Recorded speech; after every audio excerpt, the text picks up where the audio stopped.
Okay, so it's chapter 18, Society, Politics in the Gilded Age, 1865 to 1900. Gilded Age. What is the Gilded Age? That's the name Mark Twain gave it. Something that is gilded is shiny and glittery on the outside, but hollow and empty on the inside.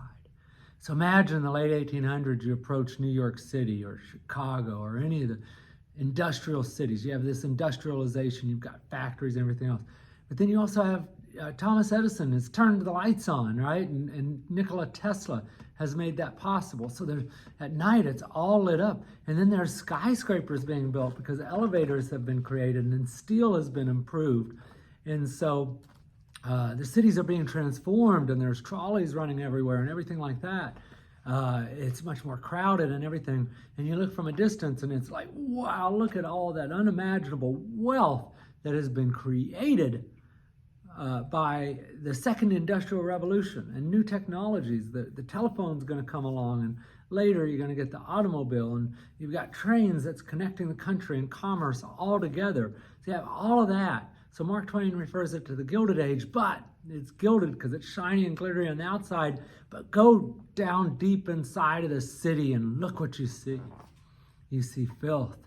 You see disease, you see lack of sewage and sanitation because cities are growing so fast.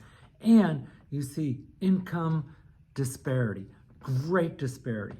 You've got, because of laissez-faire economics, that means the government kind of stays out of it. So you've got wealthy millionaires and even billionaires consolidating their wealth, creating these monopolies, and these titans of industry. I'm talking about the Carnegies and the Rockefellers, and there's hundreds and even thousands of these. For every industry, there's a monopolist. But then all the other people, there's no minimum wage, there's no health and safety requirements. They're slaving away, 70 hours a week, not even making enough to provide for themselves because there's no laws. It's laissez-faire. It's the Wild West of industrialization. And so the workers are being mistreated, and there's the disparity, and then they go home to these tenement housing that's overcrowded without proper sanitation.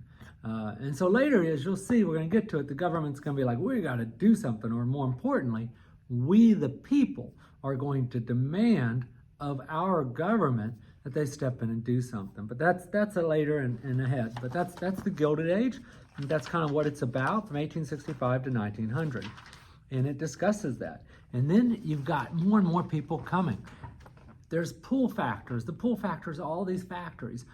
The factory managers are actually going to Europe and recruiting workers. They need workers. And so from Europe come a new type of people. They're from Southern and Eastern Europe. Now, you had people previously coming from Germany and Ireland, and there was a nativist reaction to that. The people that traditionally were Anglos from British, they didn't like the Irish. They thought they were trashy and they were Catholic, didn't like that for sure. But now these new people are even worse because at least the Irish spoke English. Yeah, you couldn't understand them because they're trash people and they don't talk proper English, but they spoke English. And I'm saying that being half Irish because that's how they were viewed. But now these people, they're not even white. And by that, what I mean is their ethnicity, like Italian and Slavic, Polish, Russian, and God forbid, Jews are coming in large numbers as well. And they're transforming the face of America. And when they make this journey over here, they see the Statue of Liberty. And on the pedestal of the Statue of Liberty, it says, "Bring me your tired, your poor, your huddled masses, yearning to breathe free." There's no immigration restrictions. And so people are welcome because their labor is needed. That doesn't mean that everybody welcome them because there are other people like, oh, we don't want these people here. Does that sound familiar to you today? And among the people that come include my grandfather, who migrated to this country at 7 years old. His father came to work in the coal mines in southeastern Oklahoma and sought the American dream. And there were no restrictions. Today you hear people say, I don't mind these people coming, but they need to come legal like my family did. And the fact of the matter is, there were no laws restricting people. They were just welcome. There was one set of laws, and that was in the 1880s. Congress passed the Chinese Exclusion Act. The Chinese were just seen as so terrible. Could not have them. And they had come after the California Gold Rush, especially in the West. There were lynchings, there was violence perpetrated against them, and Congress finally, they passed a law saying no more Chinese could come. It was really racist and discriminatory. And by the 1920s, they're going to pass laws too to try to get rid of these undesirable people from Southern and Eastern Europe. And that's the nativist response too. And part of it is this idea of social Darwinism. It takes roots too. And the social Darwinist, which is a perversion of Darwinist evolutionary biology, because Darwin, as it says in your book, never agreed to this. It's interesting, Darwin was actually trying to prove, his parents were abolitionists. Darwin was on a moral crusade, which people have trouble understanding that, but he was trying to explain that all human beings are the same species, that we're not different, at a time when they're trying to use race to justify inequality and say, well, they're not fully human.